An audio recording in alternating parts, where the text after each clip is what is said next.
Fixeu-vos que en la publicació que heu fet de la desfeta de Muret, en el time rhyme, doncs teniu alguns problemes d'adaptació a l'encàrrec, és a dir, si heu de parlar sobretot per a un institut valencià i per a gent de secundària, hi ha molts coneixements que doneu per sabuts i que en realitat no són sabuts pels alumnes, i a més l'orientació està feta molt des del punt de vista de Catalunya estricta. Això fa que patine molt el text. A més d'això hi ha alguna coseta o bé de gramàtica o bé de puntuació. Fixeu-vos, per exemple, en la batalla Muret va morir Pere d'Aragó i va deixar el seu fill com a hereu de la corona, no cal la coma. Veieu? Va morir i va deixar. És una copulativa. Són dos fets al mateix nivell, amb una i n'hi ha suficient. Fixeu-vos també la majúscula d'estat. Estat no cal que vagi en majúscula. Ús de lèxic que no és molt apropiat per a l'alumnat. Per exemple, dinastia, nada de la casa, és més habitual dir nascuda. O, per exemple, no sols els comptants que avui són catalans, sinó també una zona cada vegada més tal.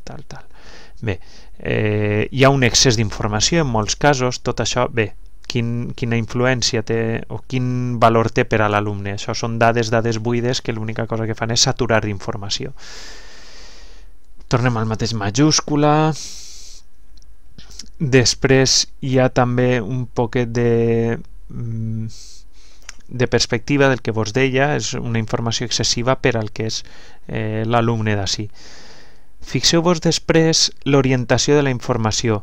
Es parla insistentment així d'unitat nacional, es parla del concepte de Catalunya com a nació. Bé, tot això s'ha de relativitzar bastant perquè tot aquell sentit nacional en l'època medieval era bastant exigu, per no dir inexistent.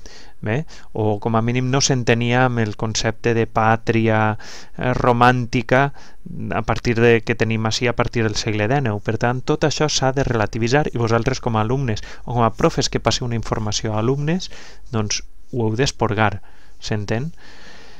Més coses. Quan doncs apareix així en mig d'una frase, el que heu de fer és posar-la entre comes. La data de tal és, doncs, la data crucial del canvi, Molt bé. Fixeu-vos també que continueu amb aquesta contaminació a partir de la font original, que segurament és el que comentàveu, que havíeu copiat i apegat, però s'ha de filtrar la informació, que és Catalunya Occitana. Home, Catalunya Occitana no, Catalunya és Catalunya, Occitània és Occitània. Més coses. Per cert, així romàntica segurament seria una cosa que caldria retocar, per no confondre. Molt bé, així vos he apegat doncs, la indicació de l'original del text i per tant ja em vau dir vosaltres que sí, que efectivament aquest original doncs, se vos havia passat sense modificar. Passem a una altra de les entrades que tenim en la línia temporal, del time rhyme, i fixeu-vos algunes cosetes en gramàtica. Valiós és valuós, varen no porta accent. Fixeu-vos també alguna construcció gramatical. Diu, va estar relacionat amb ni més ni menys que 7 campanyes. És una estructura sintàctica rara. Podeu fer ese ni més ni menys, el podeu canviar de lloc. Va estar relacionat amb 7 campanyes militars de gran rellevància, ni més ni menys. Veieu? I així no trenqueu, no feu esta construcció sintàctica que és anormal, per no dir gramatical. Fixeu-vos també en cosetes de majúscula com esta. Muntaner va demostrar ser un home conscient que va viure en primera persona fets transcendentals. Bé, i això què vol dir? Ho heu d'explicar. Un home conscient de què?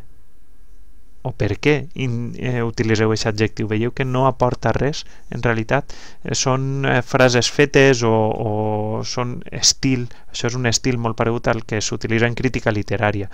En la crítica literària normalment s'apunta sempre a un coneixement de fons del lector, que en aquest cas l'alumne no té.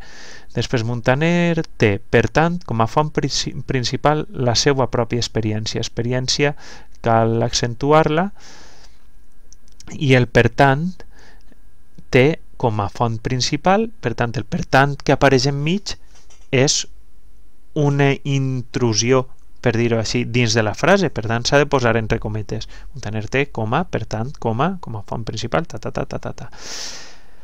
Algunes cosetes com estes, plena, els almogàvers no cal que vagin en majúscula, les 4 grans cròniques que seran molt importants però tampoc, i elogi de la llengua i la nació catalana. Tornem un poquet al concepte de nació. En aquell moment quan es feien elogis d'aquest estil eren més al rei que a la nació catalana, a pesar d'allò del vell catalanesc i tot això, s'hauria de relativitzar un poquet. Interpel·lacions, passeu el verificador ortogràfic sempre, que vos tirarà una maneta perquè és amb L geminada.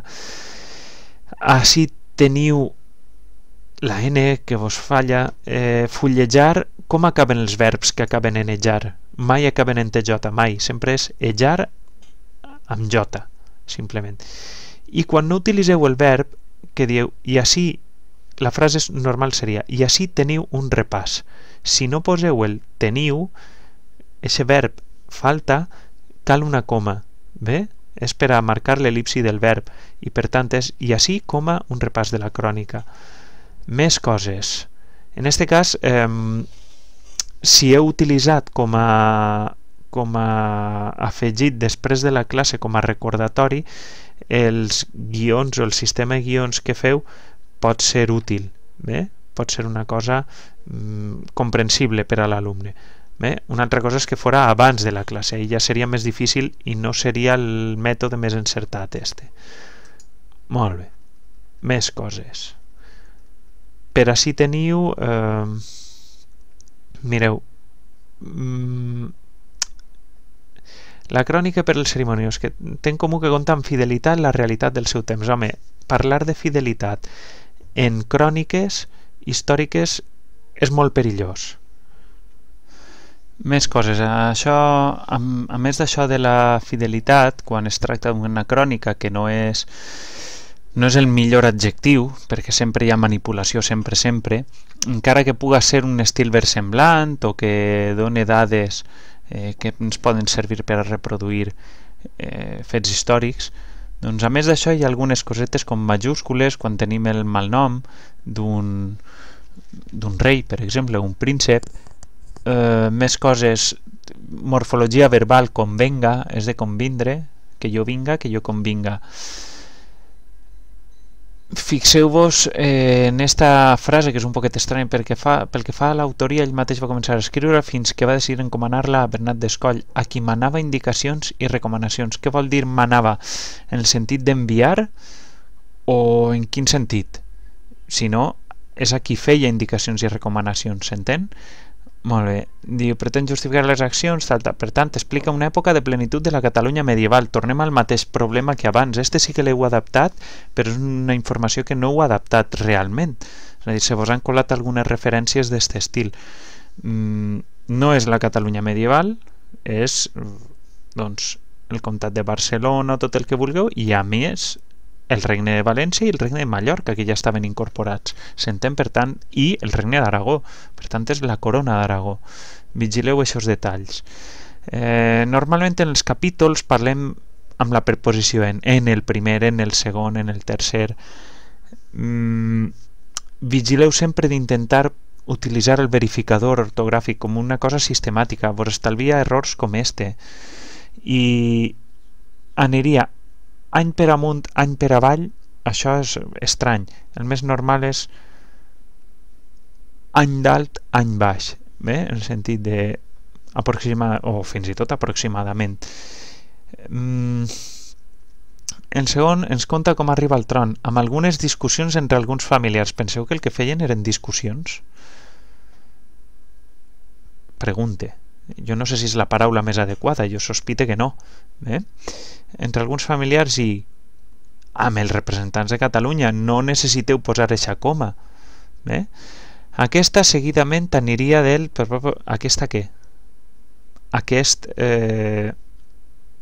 imagine, regnat, per exemple, o aquest capítol. En aquest cas suposa que és capítol per les dates. Ho veieu?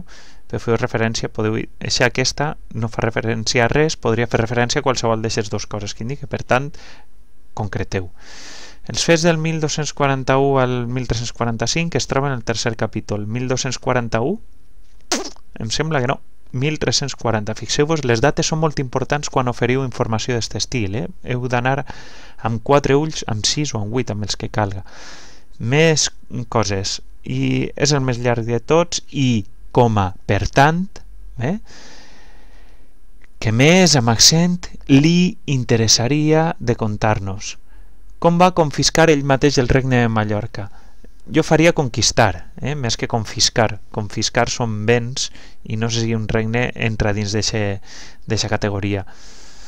Parla de la guerra des del 1356 fins al 1366, una qüestió sistemàtica, des de fins a.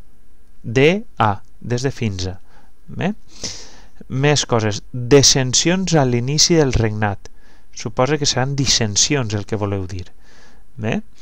I després conflictes a la Mediterrània, guerra amb Gènova i pacificació de Cerdanya o de Sardenya. Fixeu-vos i veureu per les dates quina és. D'acord? Més coses. Fins a la seva mort, fins que va morir li dona un ritme més agradós a l'escrit. Elimina tantes referències als substantius, que sol ser un defecte molt típic de la redacció. Cosetes com històric. Fixeu-vos en este apartat. Diu que el rei Pere va encarregar 3 còpies de l'obra. Això és important. Això els alumnes entenen quina importància té. Diran, home, per 3 còpies, la veritat, quina misèria. Doncs heu d'explicar que això era molt car en aquella època, que era molt difícil tindre diverses còpies d'un llibre perquè calia molta faena. És a dir, aprofiteu sempre que tingueu la possibilitat de contar com era la cultura del temps, perquè no se situen les seues coordenades, sinó les coordenades del temps. Més coses. Un problema de mode, indicatiu o subjuntiu, diu, perquè tothom recorde les seues gestes i perquè aquestes servisquen d'exemple, sí o no?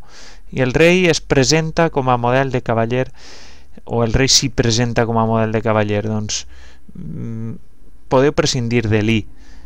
No cal, ja s'entén, se sobreentén que estem parlant d'això.